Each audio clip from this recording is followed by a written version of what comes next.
मुंशी प्रेमचंद एक ऐसा नाम जो भारतीय साहित्य की नींव में गहराई से जुड़ा हुआ है। नाम तो सुना होगा, शायद आपके घर की किताबों की अलमारी में या स्कूल की दीवारों पर या फिर किसी बुजुर्ग की जुबान पर। शायद स्कूल के हिंदी की किताब में उनकी कहानी से मुलाकात हुई हो। ईदगाह के हामिद, पूस की रात के हल्कू, ये किरदार हमारे बचपन का हिस्सा बन गए।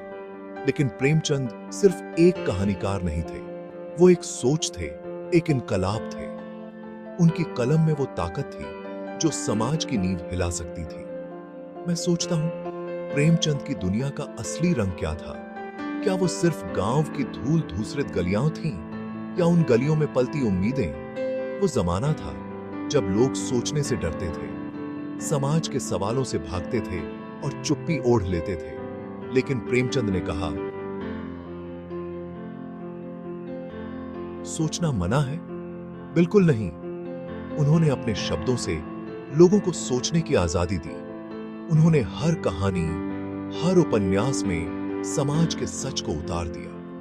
उनकी कहानियां सिर्फ मनोरंजन नहीं, बल्कि समाज का आईना थी।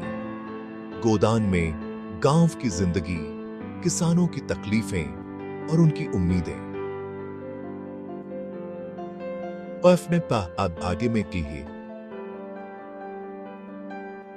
गरीबी का दर्द, इंसानियत की कड़वी सच्चाई।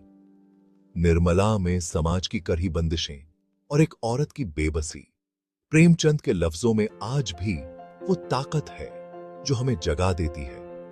उनकी कहानियां आज भी उतनी ही प्रासंगिक हैं जितनी उनके जमाने में थी। आप सोचिए, उनके जमाने में लिखना कितना मुश्किल था।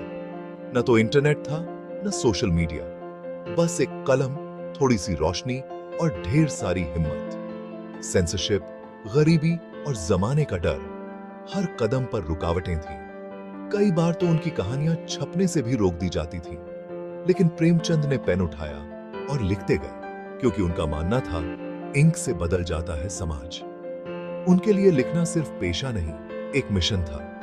आज भी उनकी लिखी हुई बातें हमें सोचने पर मजबूर करती हैं। उनकी कहानियां हमें अपने आसपास के लोगों की तकलीफें समझने की ताकत देती हैं।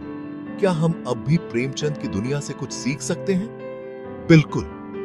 उनकी कहानियां हमें संवेदनशील बनाती हैं और समाज के प्रति हमारी जिम्मेदारी याद दिलाती हैं। कहानी के पत्ते पलट जाते हैं, लेकिन प्रेमचंद का सच हमेशा ताजा रहता है।